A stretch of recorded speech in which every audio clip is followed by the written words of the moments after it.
maximizing individual feed intake in lactating sows, providing them with the right start.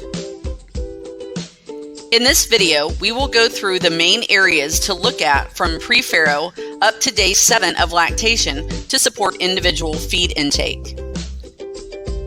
Implementation of a comprehensive sow care program focusing on prevention, prompt identification of sow care needs, and individualized interventions in early lactation should be a top priority in your sow farm.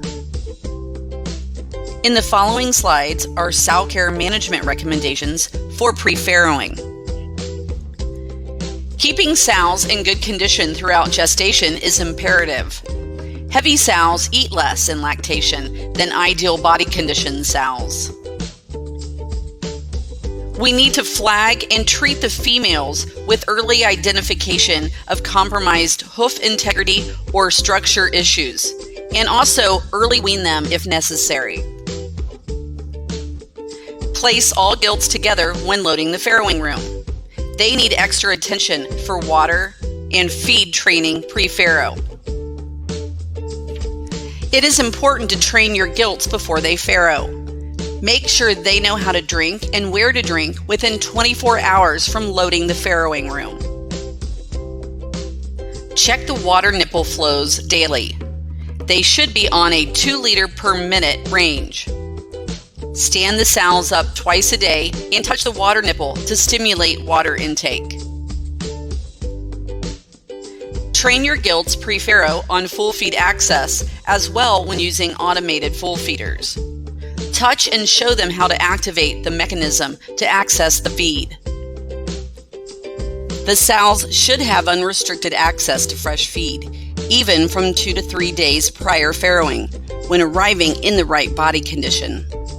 And if hand feeding, increase frequency of feeding to 2 to 3 times per day, providing the same amount given in gestation. In the following slides are sow care management recommendations at farrowing.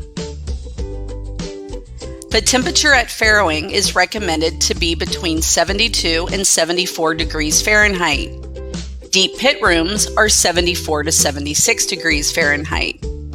Then gradually drop the room temperature to 66 to 68 degrees Fahrenheit by 7 to 10 days, or before if the conditions make it necessary. Attend and monitor 100% of the sows properly when the staff is on. The goal is to minimize having sows delivering pigs longer than 5 hours. Smooth and quick postpartum recovery is quick to maximize water and feed intake from day 1. It is important to identify sows within the first 24 hours of farrowing that show discomfort. Sows laying down on their bellies and not letting piglets nurse is an early sign that intervention is required. Good sow nursing behavior is a sign that the pre-farrow preparation was a success, and the sow will have a faster farrowing recovery time. In the following slides are sow care management recommendations post-farrowing. Check sows' rectal temperature 24 hours after farrowing, and check for sows with mastitis and edema.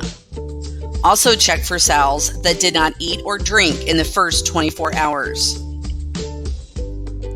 Minimize piglet movement at fostering, while keeping litter integrity in an 85% range. Any piglet added into a litter will create a disruption that will impact both piglets suckling, their well-being, and the sow's nursing comfort. It's important to keep the piglets' early life scours under control.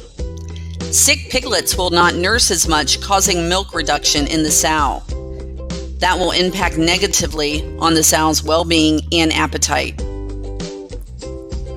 Reduce the number of pig handling and processing events as much as you can.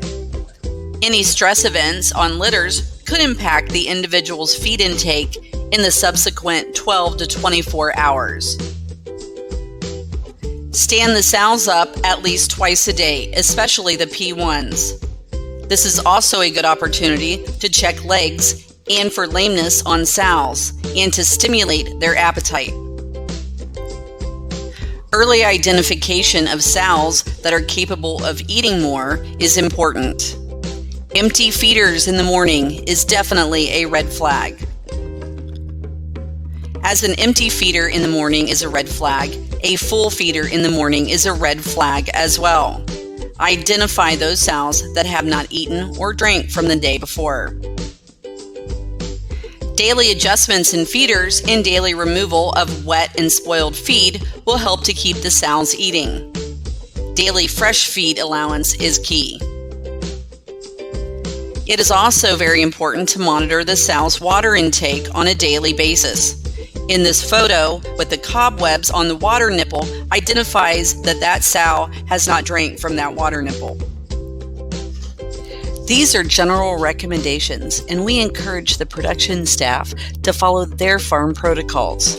Farms should have procedures created and approved by their production management head.